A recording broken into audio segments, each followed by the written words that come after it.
We have senior punter James Evans. We'll start with Zach and then go to Matt. I guess we've asked some of the guys you've played with about being sort of one of the senior voices in that special teams room in the past, and you've talked about, whether it's Sean or Chuck or anybody just looking up to some of the older guys. Now you're one of those guys. What's different for you, maybe trying to fill that leadership role in the same way that you saw those guys do it in recent times? I think the biggest thing is just being more vocal. I've always tried to do the right thing and lead by example, and like how I conduct myself as far as my preparation and what I do at practice and trying to stay busy. But just being more vocal and being supportive of the younger guys and showing them the right way to do things. So, yeah. We'll go Matt in the second row on your right, and then Mike.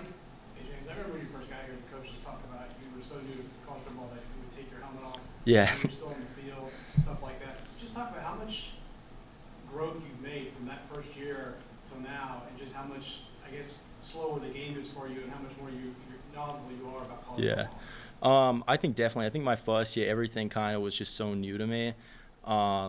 And with having good guys around me, good coaches around me, and just experience in games and practice, I think I just grew mentally. I don't think there's like a tremendous difference as far as my physical ability from year 1 to year 4. But I think mentally, as far as my preparation, my routine, and the kind of confidence that I bring to every game, it's definitely evolved positively. So, yeah. Standing right with Mike and then Owen. Yeah, what's the transition like to the new staff? Have they done anything differently with special teams or your approach, and kind of how has that transition been? It's been really good. Schematically, for me, slight change, but more or less the kick types are the same, so it hasn't been too, I guess, great of a difference. But yeah, I've really liked working with Coach Kane so far. In December, I guess, when he was appointed as special teams coordinator, I reached out to a few of his older, I guess, specialists he had in the past, and they all spoke very fondly of him. And so, yeah, it's been a great experience so far. You did that research on your own? Yeah, I reached out to some people. And what did you learn about it? I went, they all spoke very highly of him as a person. He was a genuinely good guy. As far as his coaching style, I kind of like that he respects my technique and the coaching that I've had, and he'll ask me if something was to go wrong, an opponent will ask me what went wrong, but he won't try to overcorrect things, So he'll be very, open to communication and willing to listen. So that's been really good. Owen in the front and then Todd. Yeah, if I remember correctly, last year you told us kind of during the spring, fall area, you're staying after practice, getting extra reps in with potential returners. Yeah. You're still getting that extra work in. Yeah. Anyone particularly helping you Yeah. out? I guess over the summer we have a group chat with the returners. I'll text them when we're going out and punting. So Miles, Keyshawn, Solomon, they've all been getting a lot of reps. They're all looking comfortable back there. So, yeah, I think those three right now are the guys they're primarily working with, and I think all three of those guys have gotten game experience in the past, and they're confident and comfortable back there. So, yeah. On your left to Todd and then Jack. Tell me about the relationship with your long snappers, Mark and Jackson, at this point. How has that gone through? That's been good. So Jackson was here last season. Mark got here in January. So we've been lucky to, I guess, have a full off season working with them. Field goal, snap, hold, kick, punt, snap, kick. So, yeah, it's been really good. They're both good dudes. They both work really hard, and they both care a lot. So it's made my life easier. Go to Jack and Seth. Yeah, I guess just going into your final season, is there anything you're sort of challenging yourself to do, or you want to specifically improve on? Yeah. I guess the biggest thing last year was probably my pin deep punting, which became a little difficult. I got hurt, I had injury in the third week of the season, so I didn't really have a true guys in my range. I guess it'd be knowing your distances with your golf clubs, my pitching wedge goes 130 yards, whatever. So knowing that, so being pretty locked in on that and being able to pin teams deep inside the 5, the 10. That's probably the main thing. And then in the open field, probably directionally, especially right. I have a tendency to drop the ball inside, kicking right.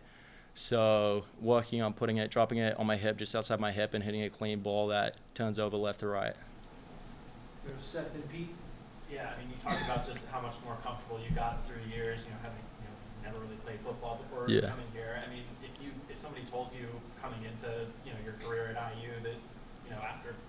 playing much that you Yeah. be this guy on like watch lists? I mean, just, you know, what would you have thought back then, and you know, how did you get to this point? Yeah.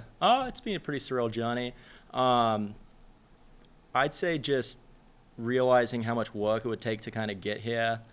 And like, I guess the biggest thing for me is probably just setting goals and having measurable things that I want to attain, and then working and setting a plan and a routine to achieve them.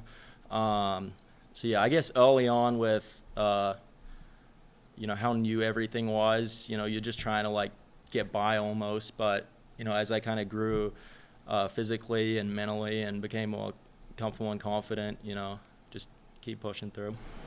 Go Pete, second row on your left. Yeah, the fact that you're on the grade guy list, how special is that? And again, that kind of reflects on your development and growth from Yeah. the freshman. I mean, it's pretty cool. It's a preseason watch list though, so like, it doesn't really mean anything. It'd be nice to win it, but yeah, we'll see. I mean, it's nice to be anytime you get any kind of recognition and you know, you're listed among like the top guys in college football. It's pretty cool, but you know, now I guess I got to go out there and prove that I'm worthy of it. So, yeah. We'll go to Matt, second row on your right. A lot of guys from where you came from, pro kick, obviously great college success and a number of them going on to the next level. I'm assuming that's something you're thinking about. And do you have a relationship with any of those guys up at that level about what it's like and what you have to do Yeah. to get up there? So I trained with Torrey Taylor. He played football at Iowa, just got drafted. So I haven't really spoken to him. I know his life's probably, you know, full go right now in training camp, but I was lucky enough to train with him. You know, that is a goal of mine. Obviously this year means a lot. Being able to put good things on tape to kind of solidify a case to get there. But, you know, I've also had the opportunity to train with guys that play in the NFL in the past, and it's kind of nice to pick their brain and then also using that as kind of like a measuring stick for like where I need to get to if I want to play at that level. So, yeah. Awesome. Thanks, James. All right. Thank you guys. Appreciate it.